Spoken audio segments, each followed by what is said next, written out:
Linh-chan and Dimi-chan play games.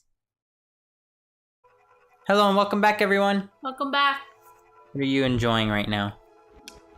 Dry melon. Dried melon. It's like cantaloupe, really. So dried cantaloupe. It's very sugary. It's more like, it's pretty much sugar. Mm-hmm. It's candy. Remember that place in Japan up north that was like super proud of their cantaloupes? Oh yeah. And they had like... I think that's because like it was during winter and fruits are expensive. Yeah, and it was like the one region in Japan that grew melons. Yeah, and they melons. were selling like a small regular size cantaloupe for like freaking $20. Well, you can get those at like for $1 here. Mm-hmm. Quite ironic. Yeah.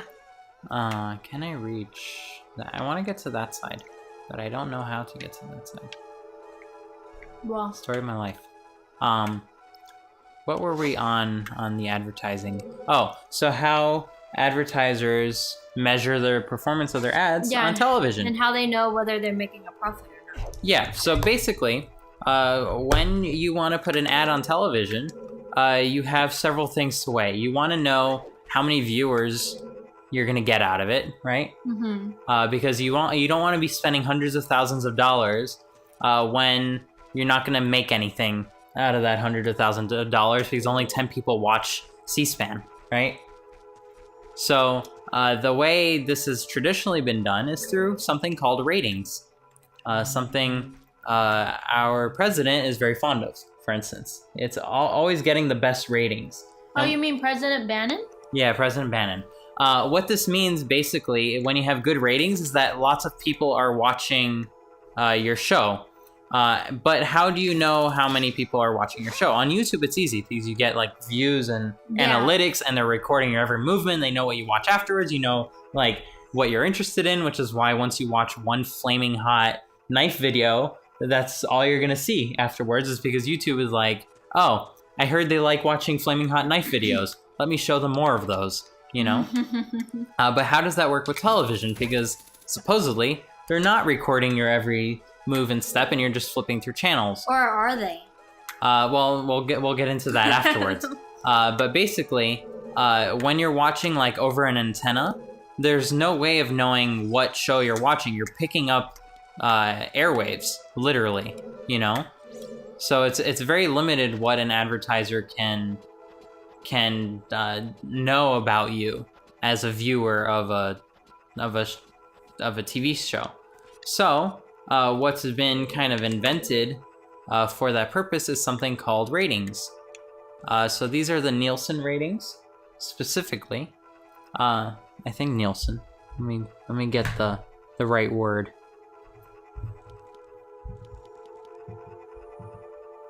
Yeah, Neilson ratings.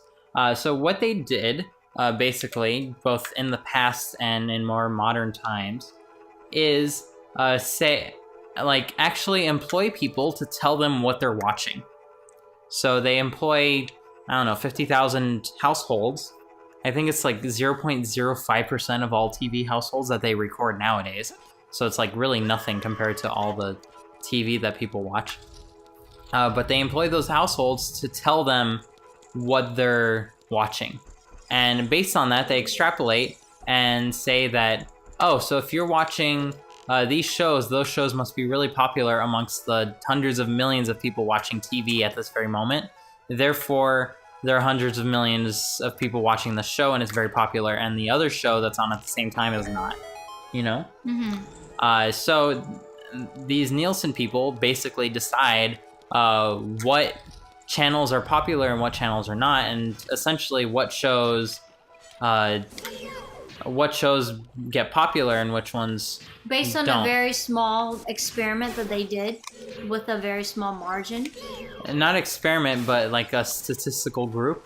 Yeah. Well, it's an experiment. They hire a group of people and have them report to them. Yeah, constantly what they're watching, and based on that small data set, they decide what hundreds of millions of people. Generalizing for the rest of the population.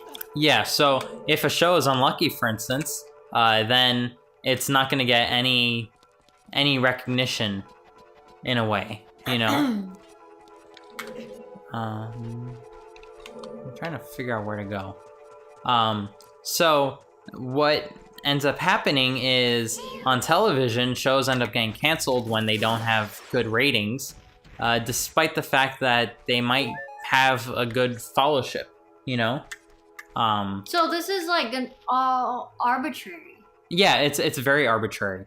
And I'll leave links in the description below if you want to read more about this. But it's also seen as quite unfair towards producers of shows because they put all this effort into it, and then all you have to be is unlucky, and then your show will get no viewership because they decided, oh, it's not good enough. It didn't have good enough ratings. So, or so-called ratings, we should call them. Because in the end, a rating is just a random number, and it's overly extrapolated to the people that are actually watching it, and it doesn't have much meaning aside from that. Well, this is sort of similar to that as well, and I learned this when I was in college, but I don't know if they still do it today or if the process is the same. But it's the kind of ratings that people put on movies that are coming out. So not necessarily the number of... Oh, like rated R? Yeah, like, so those are also called ratings as well. So this is going a little bit off topic. Those are different. Those are different ratings. But the way it works is that there's a secret group that... It's sort of like the secret group society that come together, and nobody knows who these people are, only themselves. Like, there's a group of 10 people that do it. There was a documentary on it. I don't remember. But pretty much there's this group of 10 people, and it's comprised of all different types of people. Teachers, dads, or whatever, professors, you know, anybody. And but it's sort of like a secret society because they're not allowed to tell other people that they do this for a job. They don't want to be influenced. Not that they don't want to be influenced. I think it's like the whole blackmailing situation like that. But the way they decide to label these movies is rather unfairly as well. They do it pretty much based on their mood that day also. So it's really interesting because, like, if there's a movie, like, there's like PG-13 or whatever, so like it's just based on how they feel that, you know, the audience should view it or not. And I've known like, I don't have any examples off the top of my head, but I've known cases where like a movie or a game was crippled because they pissed off this rating system. Yes, exactly. These people. So it's they didn't pay the bribe, basically. Pretty much. But it's really interesting how the way they do it. Like, let's say there's a movie and it's like a cartoon or whatever. There's no bad words. There's nothing. But you show a guy shirtless. It's a cartoon. There's no profanities. There's no, you know, rude jokes. There's no racism or anything. Just a normal cartoon. But if there's a character, I'm making this up, but as an example, but if there's a character that is topless, one of the person in there that could be offended because, you know, you should never show nudity in a child's movie or a child's show. Then just because there's one person not liking it, this now cartoon can be considered as rated R. Yeah. And just because it's labeled as that, it now is going downhill because it can't be shown to the general public anymore. Exactly. So it's causing, like, companies or producers, people who make these content, like, lose lots of money too.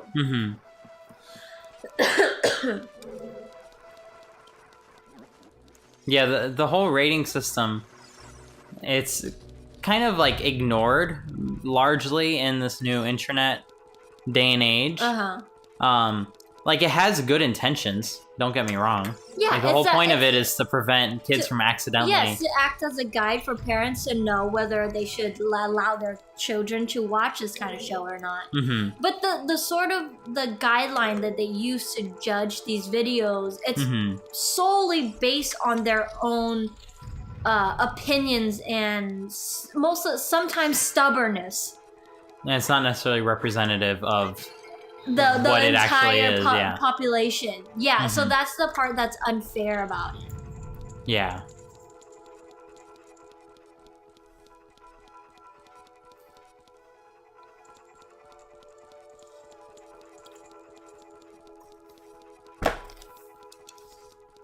Ah, finally. I got a key to go through.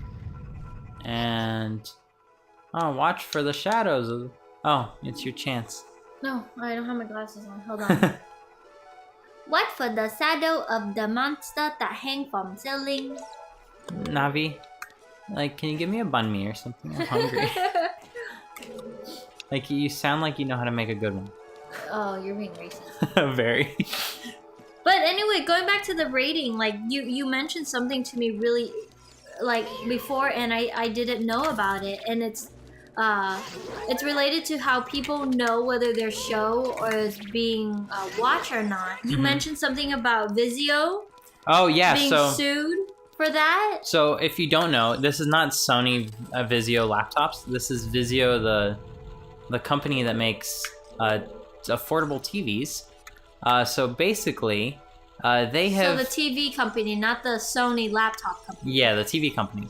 They have, for the past few years, they disrupted, quote-unquote, the market by selling really cheap but fairly good quality televisions.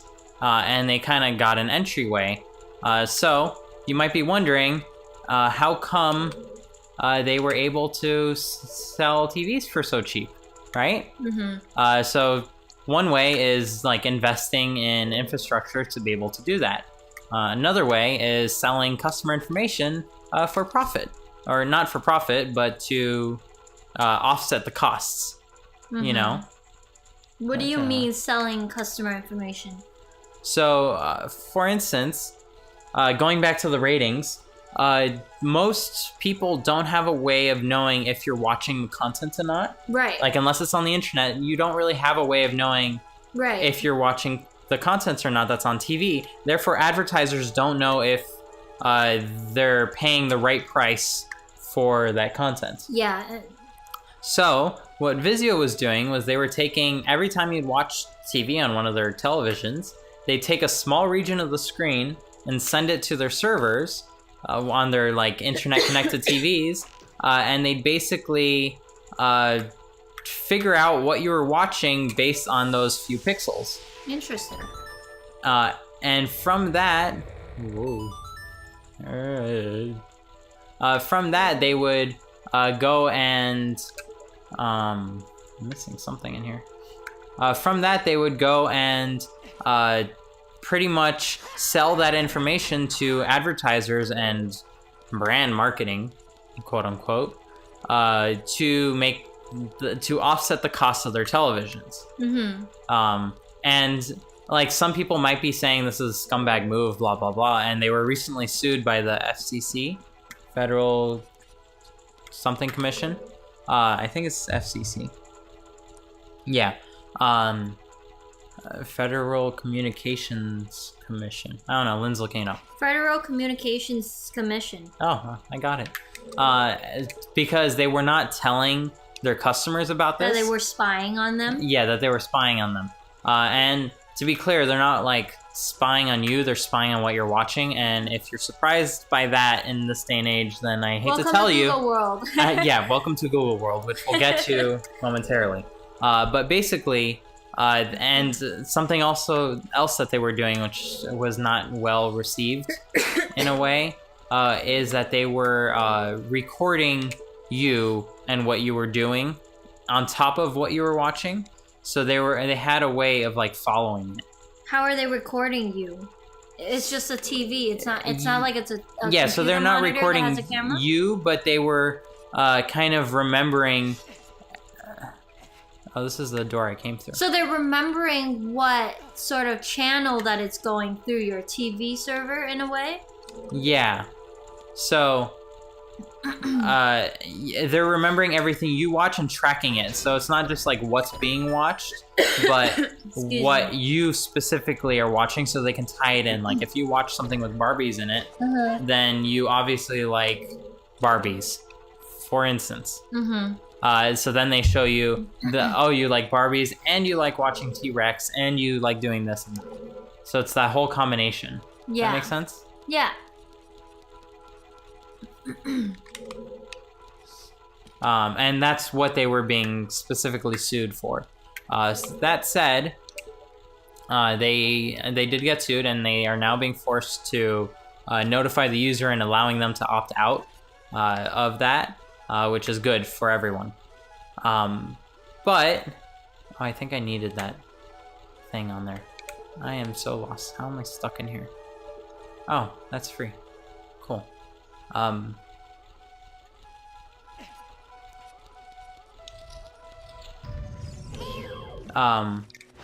But they're not the only company to really do this. For instance, Google is famous for having everything for free. Like, the search is free. Are you paying for the search? No. Right? Are you paying for Gmail? No. Are you paying for Google Home? Not, besides the device, not really. You know? Like, there's all these things that you're getting for seemingly no cost. And whenever that happens, you have to ask yourself, who's paying for this? You know? Like, someone is always paying for it. Yeah, of course. Nothing's free. And the person who's paying for it is advertisers, and what they're gaining essentially is the ability to track you throughout the internet. And so we've been in here, and that is valuable to them because they know, oh, you watch Barbies and T-Rex. That's perfect for my unique Barbies on T-Rex product. That I'm now going to show ads only to the people who like Barbies and T-Rexes. Yeah. Not to everyone, because not everyone cares about Barbies and T-Rexes. It has no value to them, you know? Yeah. So that's pretty much the scary part about, like, Google and all these other search engines. Not just Google, like anything. Chrome's, Yahoo, you know, all these other search engines. That's the dangerous thing about it, is that, like, the second you look up something, you leave that engine, you go somewhere else. There's tons of ads on the side. Yeah, and those ads are tracking you. What you had just looked at somewhere else. And it's constantly a reminder that, like, hey, you looked at this before. Here's some other things that are related to that, you know? Yeah, that's essentially it. Oh, really? It's not letting me aim? They're being mean. Oof. No. I don't want to get squished.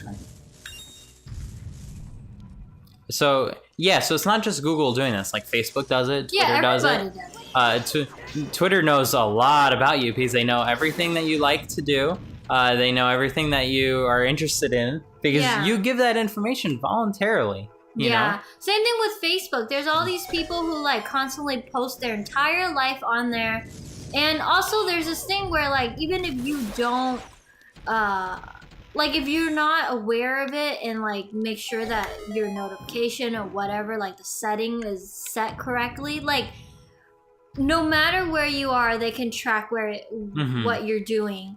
So my friend recently got a new phone, and it's called a Pixel, and I guess she didn't know, but she was out somewhere at a restaurant somewhere eating, and like, later that day, like, there was a notification like, hey, you've been to this place because this phone now is tracking where you've been doing. Would you like to share this restaurant with your friends? That kind of thing. And she was freaking out. She was like, how did they know where I was? Like, what I was doing? And it's because Pixel, it's a Google product. It's a Google product. And guess how Google makes money?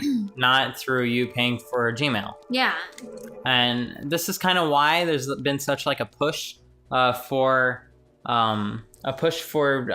people to be able to pay for what you want, like Google YouTube Red, for instance. Yeah. You're paying YouTube directly, so that way they don't need to track you and sell advertising to give you something of quality. Yeah. So we'll get into that next time. Bye, everyone. Bye. Say bye, Link. Well, I guess Navi said bye. Excuse me. Bye-bye. Linh-chan, Linh-chan, Dimi-chan, Linh-chan, Dimi-chan. Linh-chan, Dimi-chan, Linh-chan.